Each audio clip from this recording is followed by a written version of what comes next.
చంద్రబాబు నాయుడు గారి స్టైలే వేరు.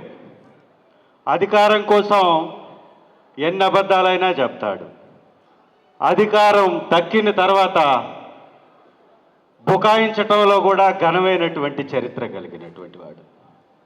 స్వార్థం కోసం పిల్లనిచ్చినటువంటి మామకైనా జన్మనిచ్చినటువంటి సీమకైనా వెన్నుపోటు తప్పదు అనే విధంగా రాయలసీమకు వెన్నుపోటు పొడుస్తున్నటువంటి ఘనుడు చంద్రబాబు నాయుడు గారు.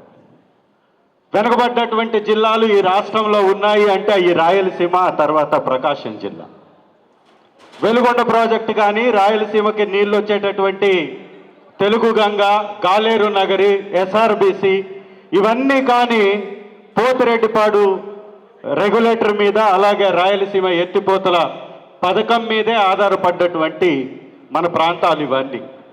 పోతిరెడ్డిపాడికి 841 ఫీట్లు శ్రీశైలం హైట్ దగ్గర అది మనకి నిర్మించుంటే 841 ఫీట్లు నీటి నిల్వ కేవలం సంవత్సరంలో 365 రోజుల్లో 40 రోజులు మాత్రమే ఉంటాయి. అది కూడా విస్తృతంగా వర్షాలు పడతాయి. మరి అలాంటప్పుడు ఈ ప్రాంతాలన్నీ ఏం కావాలి? వల్లకాడవాలా? మన పక్కనున్నటువంటి రాష్ట్రాలు, ఎగువనున్నటువంటి కర్ణాటక ఆల్మట్టి చంద్రబాబు నాయుడు గారి అధికారంలో చక్రం తిప్పుతున్నప్పుడు కేంద్రంలో ఉండి దాదాపు 120 టీఎంసీల వాటర్ని లాక్కొని వెళ్ళిపోయింది. అప్పుడు కళ్ళు మూసుకున్నాడు. ఇప్పుడు తెలంగాణలో నోటు కేసులో పట్టుబడ్డాడు. దొంగ పట్టుబడ్డాడు కాబట్టి ఈ యొక్క రాయలసీమ ఎత్తిపోతల పథకాన్ని ఎరగా వేసేశాడు ఆ రాష్ట్రానికి. ఆ రోజు కేసీఆర్ గవర్నమెంట్లో మాట్లాడితే కేసులు పెడతారు కాబట్టి ఏం మాట్లాడకుండా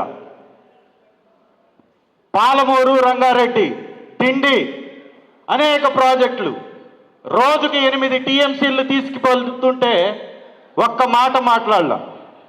ఈరోజు 777 ఫీట్ల దగ్గర శ్రీశైలం నుంచి 8 టీఎంసీలు తెలంగాణ ఎత్తుకొని వెళ్ళిపోతుంటే ఆంధ్ర రాష్ట్రం తీసుకెళ్తుంది కేవలం 0.66 టీఎంసీలు.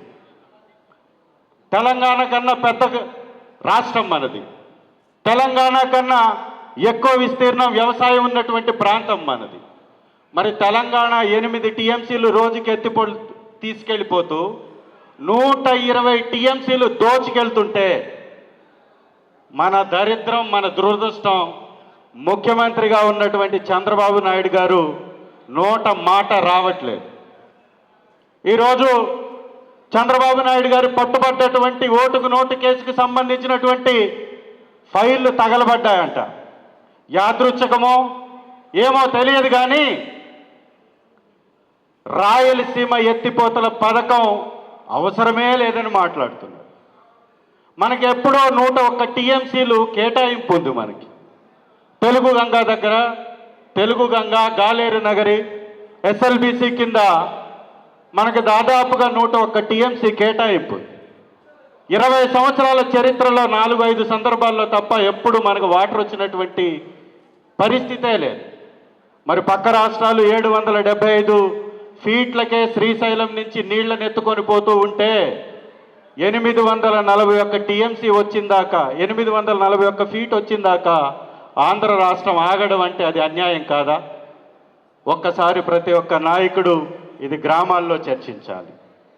వెనుకబడ్డటువంటి ప్రాంతాలైన ప్రకాశం జిల్లా, మా జిల్లా, వెలుగొండ ప్రాజెక్టు దివంగత నేత మహానేత వైఎస్ రాజశేఖర రెడ్డి గారు 3,583 కోట్ల రూపాయలు వెచ్చించి ఆయన నిర్మాణాలు చకాచకా కంప్లీట్ చేస్తే ఆ తర్వాత వచ్చినటువంటి చంద్రబాబు నాయుడు గారు అన్యాయం చేసి పక్కన పెట్టేశాడు.